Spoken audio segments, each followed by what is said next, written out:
Zap Crypto. Tous les jours, toute l'actu crypto au même endroit. Et pour me soutenir, abonne-toi et active la cloche pour ne pas manquer le prochain Zap Crypto. Bonsoir la cryptosphère. Comme d'habitude, on commence avec le Fear and Greed Index, actuellement à 31. Dans la peur, le Social Index toujours bloqué à fond sur Up et le Market Order Flow actuellement en recherche de vente. Avant de vous laisser dévorer votre zap préféré, pour ceux qui l'ont raté, voici une petite vidéo où je vous propose un nouveau format en collaboration avec toutes les zappeuses et zappeurs qui voudront bien participer. Bonjour la cryptosphère. Et si pour une fois on échangeait nos rôles, je vous propose que l'on contribue tous ensemble à un épisode de Zap Crypto. Et si cela vous plaît, pourquoi pas renouveler l'expérience? Vous avez jusqu'à dimanche prochain pour m'envoyer par mail un ou des passages que vous souhaitez partager avec toute la cryptosphère.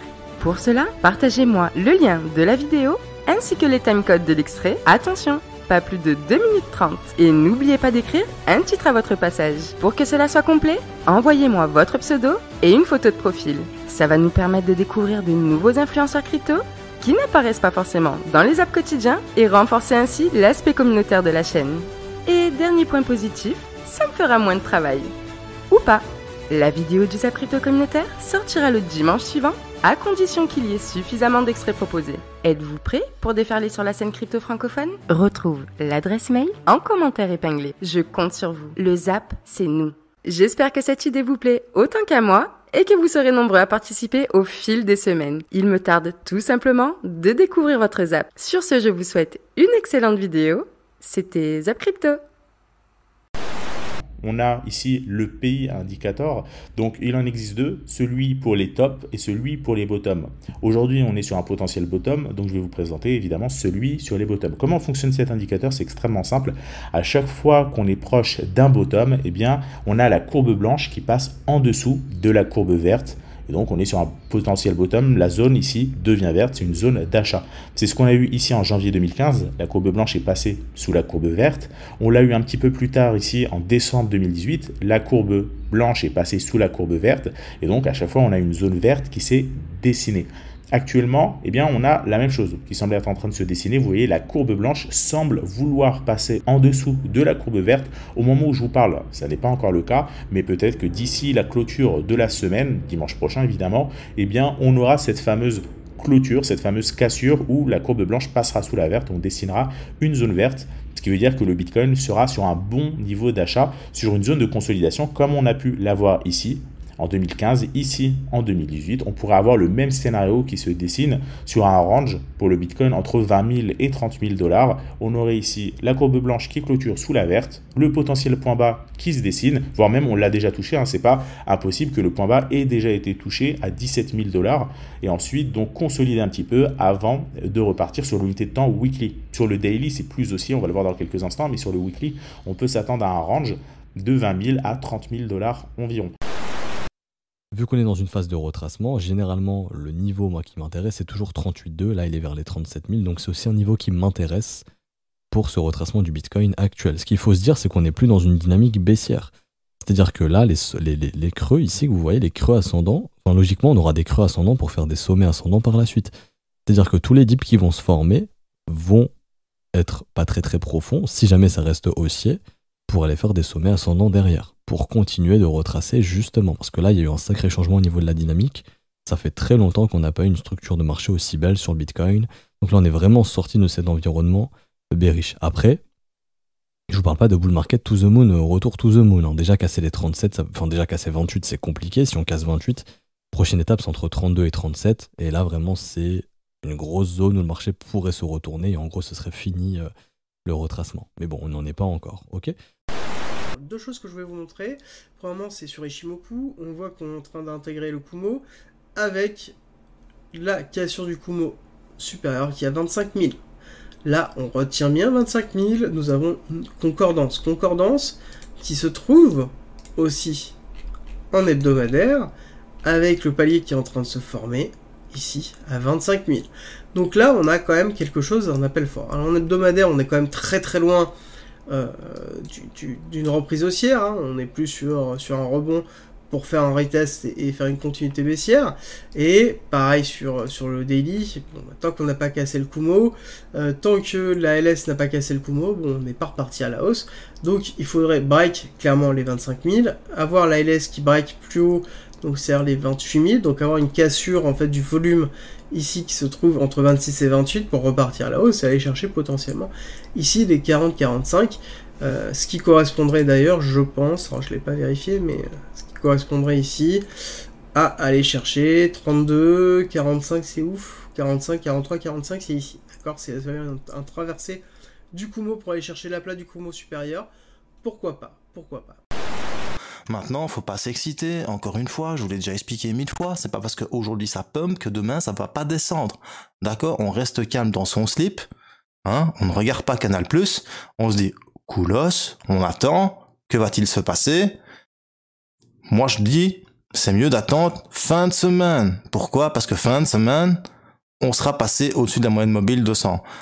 Et si on est passé au-dessus de la moyenne mobile 200 et qu'on ouvre au-dessus et que ça pump it up, ça fera don't you know, pump it up, you got to pump it up, don't you know, pump it up, you got to pump it up, na na na na na na na na na na na. Pour ceux qui connaissent, mais à mon avis il n'y a pas beaucoup de gens qui connaissent, faut savoir que j'étais DJ dans ma jeune époque, donc voilà, je pense vraiment, c'est peut-être pour ça aussi que le micro j'aime bien, je pense vraiment que si on vient casser la moyenne mobile 200 période weekly, ça peut être juste bonnard pour le Bitcoin, surtout que le MACD est assez bas, hein, il est quand même à moins 6080 contre moins 3301. Donc je pense qu'il y a de la marge, si tu vois ce que je veux dire. Le RSI est carrément à la ramasse.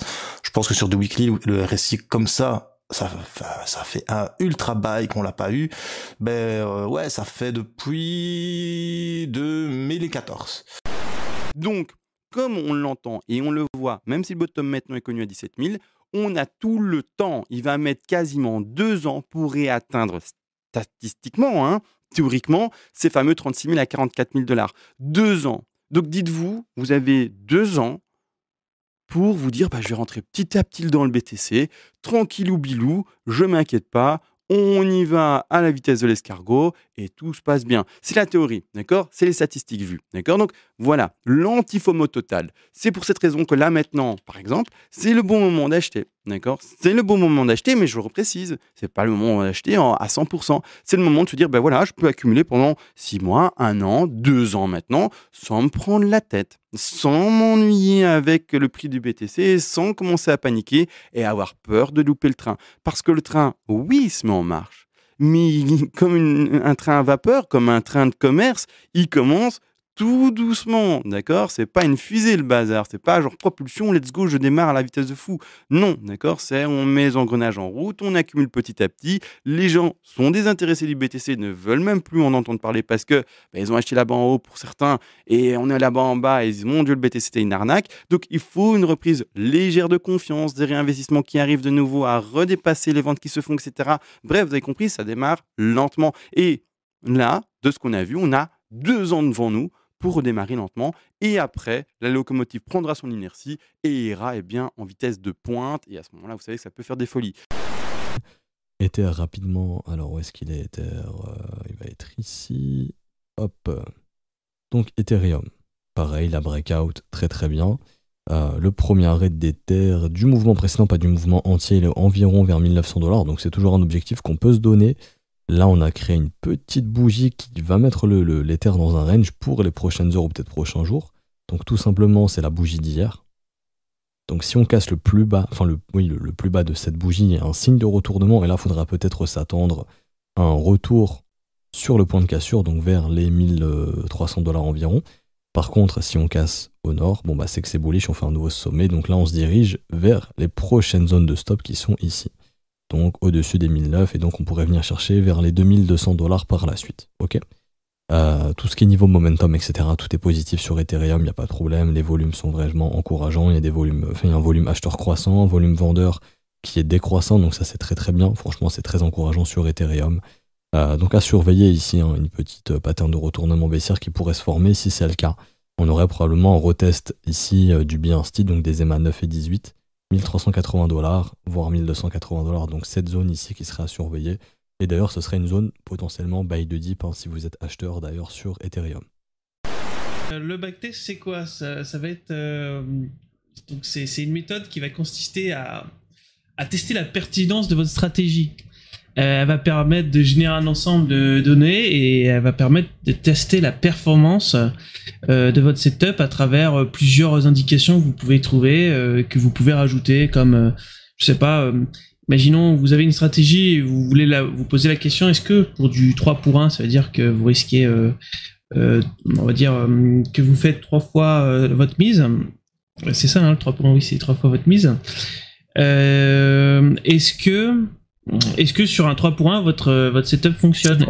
Est-ce que sur du 1 pour 1, votre setup fonctionne? Exemple, vous pouvez avoir un setup qui fonctionne très bien sur du 1 pour 1, mais qui ne fonctionnera pas en 3 pour 1.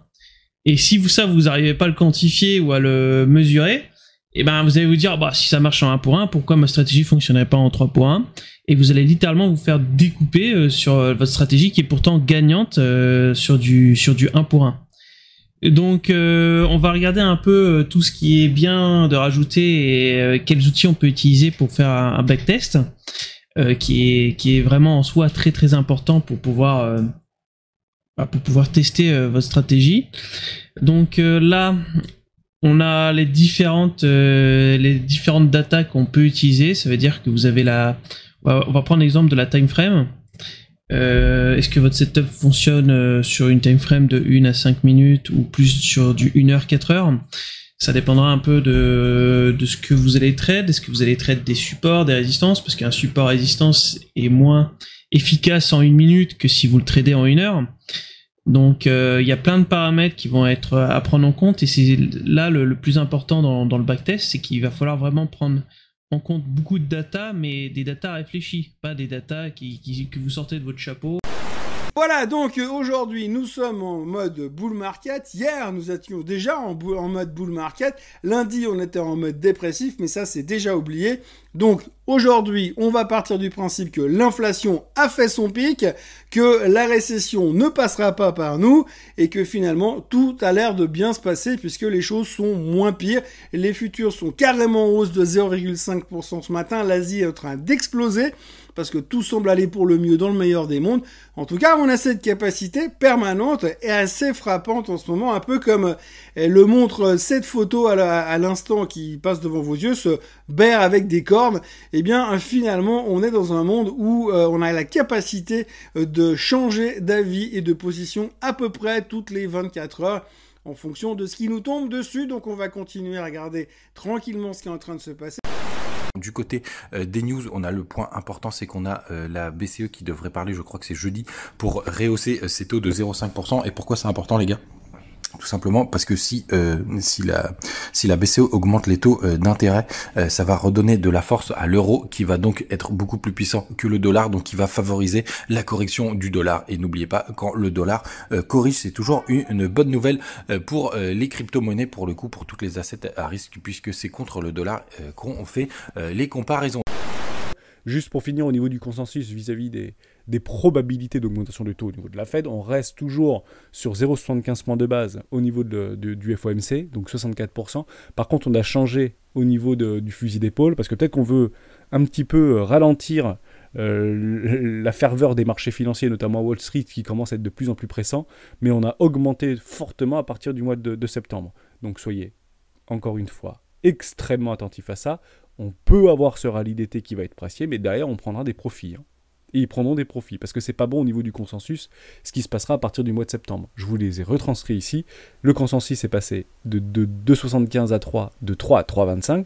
Donc ça, on enlève. Ça, on enlève. Donc on est plus pessimiste en réalité.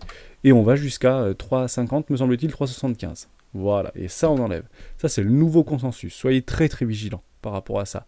On peut avoir notre rallye d'été, puisqu'on a, entre guillemets, donné potentiellement raison au marché, mais derrière, c'est pas pressé. Dubaï qui nous lance une nouvelle loi concernant les crypto-actifs, à savoir qu'il faudra un permis en fait. Il faudra le permis VARA pour faire différentes opérations, échange de crypto-monnaies, services de portefeuille numérique, les tokens, les trading de NFT, etc. Donc du coup, Dubaï qui est toujours en avance un peu sur son temps et qui décide de réguler tout ça. Et plutôt que d'interdire comme plein de gens font, eux ils régulent. Et du coup voilà, ça s'appelle VARA et ça vient de sortir là. Donc voilà, si vous êtes à Dubaï, dites-moi des nouvelles.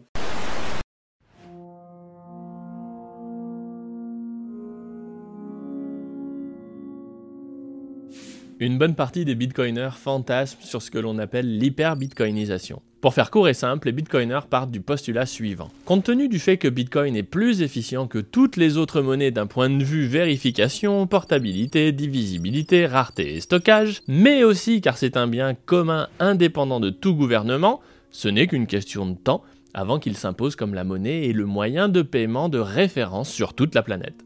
Et là, comme on dit, Bitcoin fixes everything. Plus de guerre car les États n'ont plus les moyens de s'endetter pour les financer, plus d'inflation car les États n'ont plus l'accès à la planche à billets, l'épargne est préservée sans avoir à placer son argent car Bitcoin est une monnaie à terme déflationniste qui capitalise dans l'épargne les gains de productivité de l'économie. Bref, le message que l'on tire de tout cela, c'est que l'État fait tout de travers, donc il faut lui reprendre le pouvoir monétaire pour qu'il se cantonne à lever des impôts pour appliquer sa politique et c'est tout. L'État ne doit plus avoir accès à la monnaie car cela revient à donner les clés de la cave à vin à un sommelier alcoolique. Pourtant, en disant tout cela, on sent bien intuitivement qu'il y a un problème. Sans creuser le sujet spécialement, supposer qu'il existe une solution unique et immédiatement disponible pour régler, dirons-nous, la moitié des problèmes de l'humanité, c'est à minima étonnant. Alors aujourd'hui, je vais vous expliquer pourquoi je pense que l'hyper-bitcoinisation, ça ne marche pas. Mais également pourquoi ce n'est pas grave et comment on peut concevoir un système politique et économique dans lequel Bitcoin a toute sa place.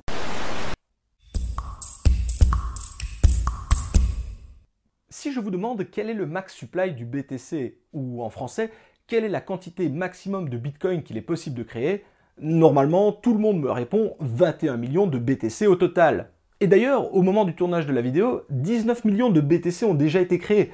Cela veut donc dire d'une certaine façon qu'il n'y a plus que 2 millions de BTC qu'il va être possible de créer.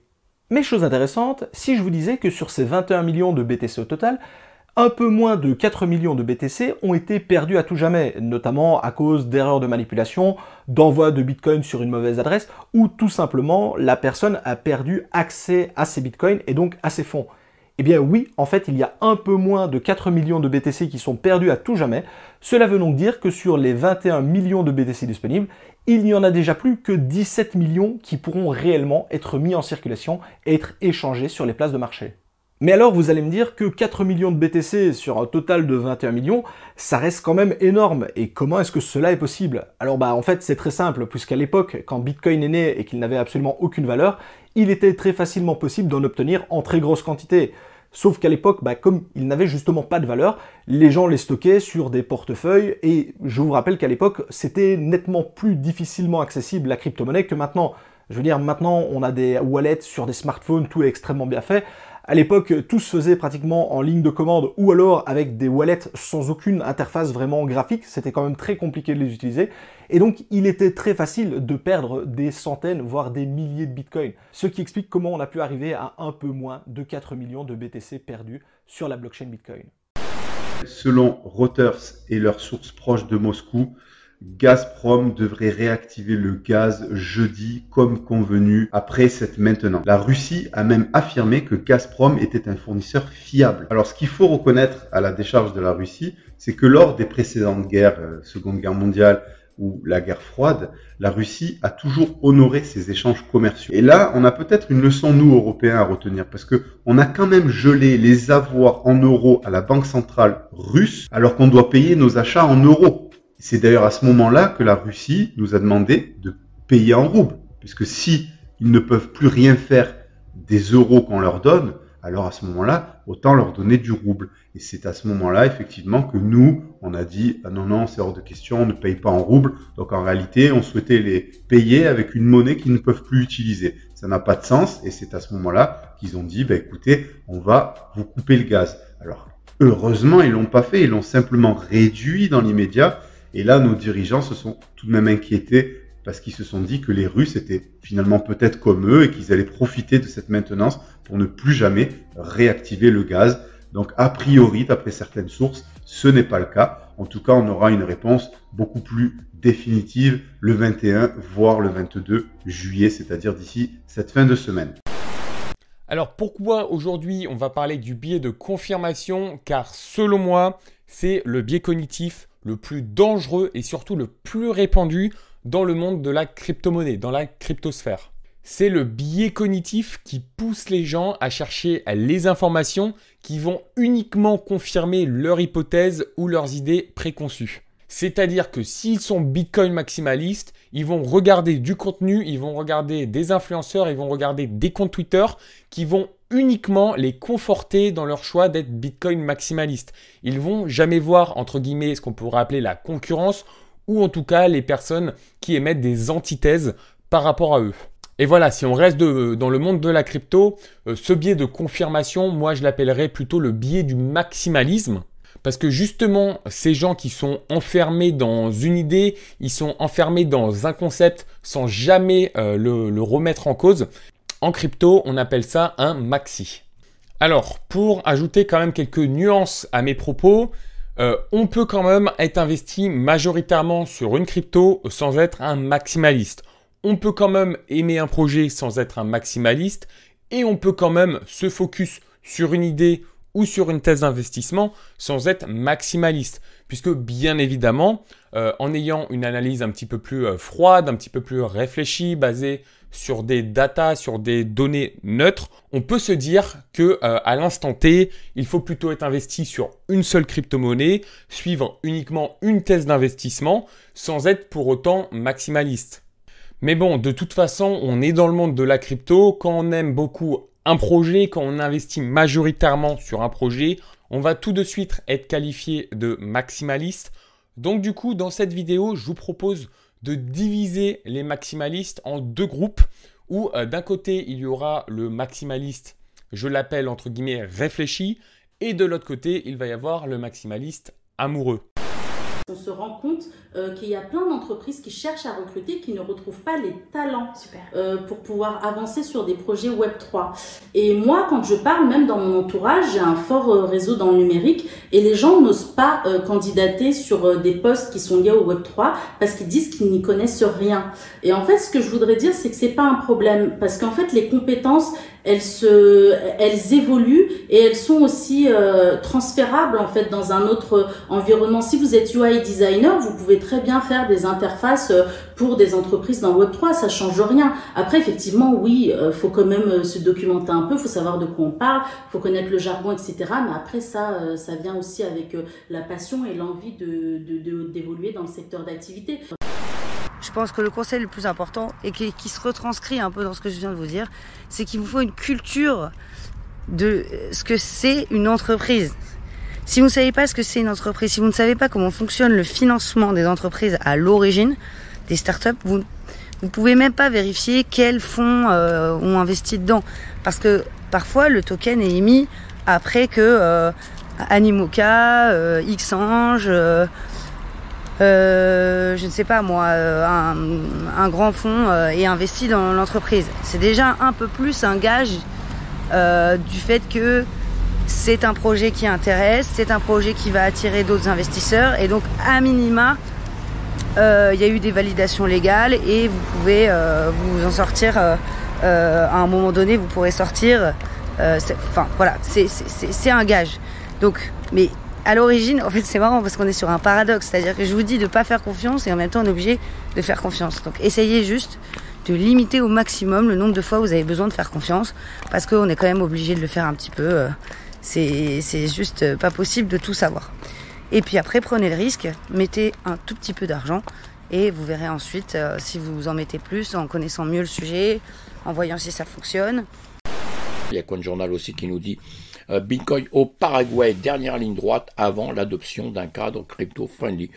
Très bien, ça aussi, alors c'est peut-être le nouveau pays où on en a déjà parlé, du Paraguay évidemment, et c'est peut-être le nouveau pays justement où tout le monde va aller là-bas parce qu'ils vont être exonérés. Alors, on va lire ça, les cieux fiscaux dans le pays sont plutôt cléments, les législateurs ont opté pour un traitement égalitaire. Ainsi, les entreprises crypto au Paraguay sont exonérées du paiement de la taxe de la valeur ajoutée, la fameuse TVA qu'on connaît tous. Elles seront toutefois soumises à l'impôt sur le revenu, évidemment. Allez, voilà, donc tout ça apparemment, ça se passe bien là-bas. C'est peut-être le prochain endroit où tout le monde va vouloir aller avec la crypto, qui sait. On ne sait pas. Allez, ça avance, en tout cas, ça veut dire que ça se développe dans le monde entier. fou. Alors ça c'est assez fou. La justice britannique a envoyé un airdrop de NFT à la personne qu'ils ont décidé d'assigner en justice. Évidemment c'est la première fois qu'une assignation en justice est envoyée par NFT et elle a été envoyée aux wallets des escrocs et des destinataires assignés en justice. Et c'est peut-être le courrier de demain. Et d'ailleurs tu peux pas dire ouais mais non je l'ai pas reçu. Mec, la blockchain elle est transparente. Enfin si tu utilises les bonnes blockchains bien sûr. J'en parlais hier, aujourd'hui les pré-sales commencent pour le jeu, le Play to Earn sur Polygon, un Play to Earn de voyage dans le temps, un très gros budget, très gros projet. Là on voit un petit peu les graphismes et un peu comment ça se passe. Et du coup ça commence aujourd'hui. On peut regarder un peu le site dans BSD Miner, voilà, ils sont tout mignons, des petits robots, oh, voilà, 5% par jour, on est content, d'accord? Donc là, on te dit, c'est vérifié, c'est, voilà, le contrat audité, comme à peu près tout ce que je t'ai présenté dans BNB Kingdom, BSD Kingdom, SDC Farmer, c'est du copier-coller, hein, c'est toujours comme ça, dans le monde de la crypto. Dès que quelqu'un arrive avec un projet qui change un petit peu, qui ramène du monde, il y en a plein qui te font du copier-coller, voilà, parce qu'ils veulent s'en. Regarde, c'est comme qu'on appelle Stepen. Stepen, c'est l'application, le Move to Earn. Tu bouges ton body, là, tu bouges mon body, je bouge mon body, tu gagnes de la thune. Stepen, c'est les premiers, ils ont ramassé des millions et des millions, voilà. Et maintenant, t'en as combien de Move to Earn? T'en as à l'appel des Move to Earn, tout le monde veut lancer son Move to Earn. Mais le problème, c'est que souvent, c'est le premier qui arrive, qui a inventé le concept qui se met bien. Tous les autres, c'est des copies, et les copies vont pas se ramasser autant de thunes que les premiers. Donc là, c'est pareil. Au bout d'un moment, les copies, ben, ils se ramassent rien. Eux, ils se ramassent quasi rien sur la grosse part du gâteau. Bon. Je voulais maintenant vous parler d'autre chose. Nous allons parler de Yuga Labs, donc la société, la plus grande société NFT, on va dire, du monde, derrière les plus gros projets NFT, qui vient de lancer une alerte sur Twitter en disant « Attention, on est en train d'observer une préparation d'attaque sur les NFT ». Il se dit que bientôt on devrait observer une attaque coordonnée qui cible plusieurs communautés différentes à travers divers comptes Twitter ou de réseaux sociaux piratés. Donc imaginez, je sais pas, Yuga Labs et plein d'autres sociétés NFT qui postent le même message en même temps pour dire voilà, mine surprise en collaboration avec tel et tel projet, venez obtenir votre NFT. Et là potentiellement ils pourront mettre en place des approbations malveillantes sur MetaMask et voler l'ensemble des NFT ou même des cryptos des utilisateurs. Donc soyez très vigilants au cours des prochains jours, des prochaines semaines et même tout le temps, soyez vigilants sur toutes ces annonces surprises. Dès qu'il y a une annonce avec un sentiment d'urgence, il reste plus que quelques heures, profitez-en rapidement, ce genre de choses, dites-vous que c'est souvent des arnaques. Alors, ce zap t'a plu? Dis-moi en commentaire quelle est l'actu qui t'a le plus intéressé. Et si tu as manqué les actus d'hier, retrouve juste ici le Zap Crypto de la veille.